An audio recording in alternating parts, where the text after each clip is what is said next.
Hi friends, నేను doctor Jayanthi, gynaecologist, JS hospitals, Vanasthalipuram, Hyderabad. మనం ఈ వీడియోలో ప్రెగ్నెన్సీ కన్ఫర్మ్ అవగానే లేడీస్ ఎలాంటి కేర్ తీసుకోవాలో, ఎలాంటి జాగ్రత్తలు తీసుకోవాలో తెలుసుకుందాం. సో ప్రెగ్నెన్సీలా కన్ఫర్మ్ కాగానే ఆందోళన పడాల్సిన అవసరం లేదు. ఫస్ట్ టెన్షన్ అనేది వదిలేయాలి. సో మీకు ఇంటి దగ్గరలో ఉన్న ఒక క్వాలిఫైడ్ గైనకాలజిస్ట్ దగ్గరికి వెళ్ళి ఈ ప్రెగ్నెన్సీ 9 months జర్నీలు ఎలాంటి జాగ్రత్తలు తీసుకోవాలో వాళ్ళ నుంచి మనం ఒక అవగాహన పెంచుకోవాలి. ఫస్ట్ ఫోర్మోస్ట్ ఇంపార్టెంట్ థింగ్ ఏంటంటే డైట్ విషయానికి వస్తే ఒక బ్యాలెన్స్డ్ డైట్ అంటే మనకి ప్రోటీన్, కార్బోహైడ్రేట్స్, ఫ్యాట్స్ ఇవన్నీ రిచ్ ఉన్న ఫుడ్స్ ఏం తినాలో తెలుసుకోవాలి. ఒక రెగ్యులర్ బేసిస్లో మనం రోజు ఫ్రెష్ ఫ్రూట్స్, వెజిటేబుల్స్, ఇంకా ఆకుకూరలు ఇవన్నీ రెగ్యులర్గా తింటూ ఉండాలి. పాలు, పెరుగు, ఇంకా ఎగ్స్ కూడా డైలీ బేసిస్లో తినాలి. అండ్ వారానికి 2 సార్లు నాన్ వెజిటేరియన్ తినే వాళ్ళైతే వారానికి 2 సార్లు నాన్ వెజిటేరియన్ ఫుడ్ తీసుకోవచ్చు. సో డైట్కి సంబంధించిన మరో ముఖ్యమైన విషయం ఏంటంటే మనకి కార్బోనేటెడ్ డ్రింక్స్, కూల్ డ్రింక్స్ అని అంటుంటాం, అవి కూడా అవాయిడ్ చేయాలి. కొంతమందికి ఆల్కహాల్ తీసుకునే హ్యాబిట్ కూడా ఉంటుంది, వాటికి చాలా దూరంగా ఉండాలి. వీలైనంత వరకు జంక్ ఫుడ్ కానీ అంటే ప్రాసెస్డ్ ఫుడ్స్కి కానీ దూరంగా ఉండడం మంచిది. చాలా ఆయిలీ ఫుడ్స్, ఎక్కువ ఆయిల్ డీప్ ఫ్రై చేసిన ఫుడ్స్ కూడా అవాయిడ్ చేయాలి. అండ్ చాలామంది టీ అలవాట్లు ఉంటాయి, టీ, కాఫీ రోజుకి 2-3 సార్లు తాగే హ్యాబిట్స్ ఉంటాయి.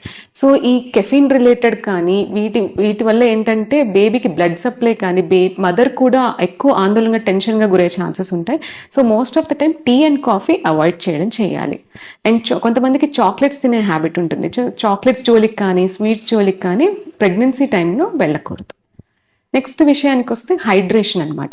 వాటర్ అనేది చాలా చాలా ఇంపార్టెంట్ కంపోనెంట్ అనమాట.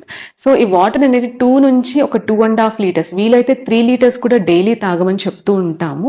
దీనివల్ల మదర్కి బ్లడ్ సర్క్యులేషన్ అండ్ బేబీ చుట్టూ ఆమ్నియాటిక్ ఫ్లూయిడ్ తయారవడం అండ్ మదర్కి యూరినరీ ఇన్ఫెక్షన్స్ రాకుండా ఉండడం, డైజెషన్ ప్రాసెస్లో హెల్ప్ చేస్తుంది వాటర్, అండ్ కాన్స్టిపేషన్ లేకుండా చేస్తుంది. సో వీలైనంత వరకు ఎక్కువ మోతాదులో మనం 3 లీటర్స్ వరకు వాటర్ తీసుకోవడం చేయాలి. అండ్ ఎక్సర్సైజ్ విషయానికి వస్తే ఎక్సర్సైజెస్ అనేవి it's a part of pregnancy journey. చాలామంది ఏంటంటే ప్రెగ్నెన్సీ వచ్చింది కాబట్టి ఎక్సర్సైజెస్ చేయడం వల్ల అబార్షన్ అయిపోతుందేమన్న అపోహలో ఉంటుంటారు. సో ఎక్సర్సైజెస్ అనేది మినిమం ఫస్ట్ 3 monthsలో వచ్చేసి మేమైతే తిన్న వెంటనే ఒక 15 minutes స్లో వాకే చేయాలి, కానీ బ్రిస్క్ వాక్ చేయకూడదని చెప్తూ ఉంటాం. నెక్స్ట్ ఇంపార్టెంట్ థింగ్ ఏంటంటే స్లీప్. కొంతమంది ఎర్లీ వీక్స్లో ఇలా ప్రెగ్నెన్సీ కన్ఫర్మ్ అవగానే చాలా నీరసంగా ఉండి అతిగా నిద్రపోతుంటారు. కొంతమంది నిద్ర పట్టట్లేదు, చాలా ప్రెగ్నెన్సీ హార్మోన్ చేంజెస్ వల్ల నిద్ర పట్టట్లేదు అని చెప్తుంటారు. సో అడిక్వేట్ స్లీప్ అంటే మేమైతే ప్రెగ్నెంట్ లేడీ ఒక 6 to 8 hours అయితే ఖచ్చితంగా నిద్రపోవాలని చెప్తుంటాం. డే టైంలో 2 hours, నైట్ అయితే కనుక ఒక 6 hours, ఇలా 6 to 8 hours నిద్రపోవడం వల్ల మదర్ కూడా హెల్తీగా ఉంటుంది.